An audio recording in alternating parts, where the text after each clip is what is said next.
Good morning students. So today we are going to read about cell. तो बहुत सारे cell को जब एक सीरीज़ के अंदर कनेक्ट कर देते हैं तो हम उसको बोलते हैं बैटरी। जनरली इसको 3 टाइप में क्लासिफाई किया गया है। The first one is primary, second is secondary and third one is fuel cell. तो आज हम प्राइमरी सेल के बारे में पढ़ेंगे। और जो प्राइमरी सेल क्या होता है, इसके अंदर एक ही बार रिडॉक्स रिएक्शन होती है और कुछ टाइम तक यूज़ करने के बाद वो डेड हो जाता है। उसको दोबारा से हम रीयूज़ नहीं कर सकते हैं और उसका मोस्ट कॉमन एग्जांपल है ड्राई सेल और मरकरी सेल। सो अभी तक जितने भी हमने प्रिंसिपल्स पढ़े हुए हैं सेल को बनाने के लिए, सेम वही प्रिंसिपल और वही मेथड्स यूज़ होते हैं। उसके अंदर भी एक एनोड होता है, कैथोड होता है और इन पे कोई ना कोई रिएक्शन होती है। तो ड्राई सेल के अंदर जो एनोड के ऊपर रिएक्शन होती है उसके अंदर जिंक टू पॉजिटिव, और कैथोड के ऊपर जो रिएक्शन होती है वहाँ पे मैग्नीज MnO2 O2 से Mn, एक तरफ हाइड्रोक्सिल ग्रुप लगा होता है इससे कनेक्टेड और एक ऑक्साइड ग्रुप इसके साथ लगा होता है। तो यहाँ पे एनोड पे क्या होता है, ऑक्सीडेशन, और कैथोड पे होती है रिडक्शन। तो जिंक यहाँ पे क्या हो रहा है, ऑक्साइड हो रहा है, यहाँ पे +2, यहाँ पे ऑक्सीडेशन स्टेट 0 है और यहाँ पे +2 है। और मैग्नीज की बात करूँ तो O2 है, O2 पे हमें पता है -2 होता है, -2 O2 +4 इसकी ऑक्सीडेशन यहाँ पे है। और इसके ऊपर जो ऑक्सीडेशन स्टेट होती है वो होती है -3, तो यहाँ पे मैग्नीज की ऑक्सीडेशन स्टेट हो जाएगी +3। तो यहाँ पे क्या हो रहा है, रिडक्शन +4 से +3 पे जा रहा है।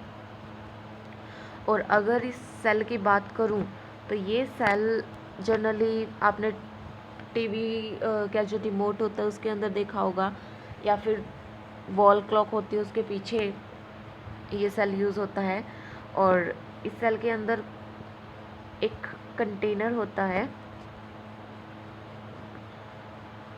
ये कंटेनर जो बना होता है जिंक का बना होता है और ये एक्ट करता है यहाँ पे एज अ कैथोड, और ये धीरे धीरे डिप्लेशन होने लग जाता है, सॉरी एनोड के जैसे काम करता है और धीरे धीरे जो है इसकी डिप्लेशन होने लग जाती है। इसके बीच में एक ग्रेफाइट रोड लगी होती है जो कि कैथोड का काम करती है, और ये बेसिकली नीचे से कनेक्टेड नहीं होती है। ग्रेफाइट रोड के बाहर एक सॉल्यूशन डिप किया होता है, इसके अंदर एक सॉल्यूशन फिल किया होता है जो कि होता है MnO2 और प्लस कार्बन होता है इसके अंदर। ये बीच का जो सॉल्यूशन है ये वाला, इसके अंदर पेस्ट होता है NH4Cl का और साथ में जिंक क्लोराइड का। ये इलेक्ट्रोलाइट इस एरिया में फिल होते हैं।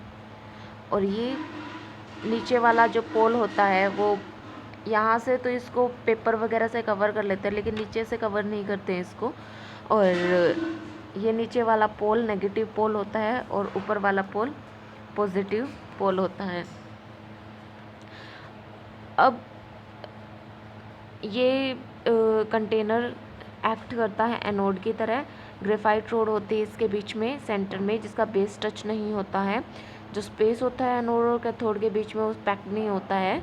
और जो जिंक कंटेनर होता है उसके अंदर जो पेस्ट होता है वो NH4Cl और ZnCl2 का होता है। ग्रेफाइट रोड के सराउंडेड पाउडर है मैग्नीज ऑक्साइड और कार्बन का, और एक मेटल कैप होती है इसके ऊपर सिलेंड्रिकली, ये जो सील होता है बिल्कुल टॉप पे, और इसको कार्डबोर्ड से प्रोटेक्ट किया जाता है। जो रिएक्शन होती है इसकी,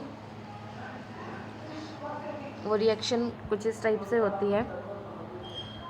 रिएक्शन के अंदर बेसिकली क्या होता है, एनोड के ऊपर जिंक से जिंक पॉजिटिव आयन और 2 इलेक्ट्रॉन, यहाँ पे MnO2 NH4 पॉजिटिव कहाँ से आया, वो ही NH4Cl, ये टूट जाता है NH3 और HCl के अंदर, और यहाँ से ये एक इलेक्ट्रॉन हमें मिलता है। मैग्नीज ऑक्साइड और हाइड्रोक्साइड ग्रुप इसके साथ कनेक्ट होता है, और अमोनिया। अब NH4 जो है, ये NH4 और Cl टूट जाता है NH3 के अंदर। अब ये NH3 लिबरेट होती है, और जनरली ये क्या बना लेती है, एक कॉम्प्लेक्स बना लेती है। अब अमोनिया है, ख़तरनाक गैस है, ये उड़ती नहीं है, तो ये कॉम्प्लेक्स बना लेती है, और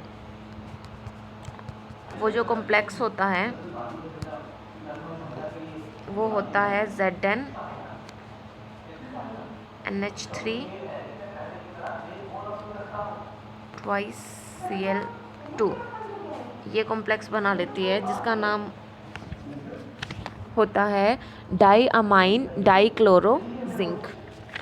तो Zn2 कंबाइन करके NH3 प्रोड्यूस करती है, ZnCl NH3 प्रोड्यूस करती है, और ये सॉल्ट बना लेती है। अदरवाइज़ इतना ज़्यादा प्रेशर डेवलप हो जाए कि NH3 जो है, जो सेल की सीलिंग होती है, उसको डिस्ट्रॉय कर सकती है, ठीक है।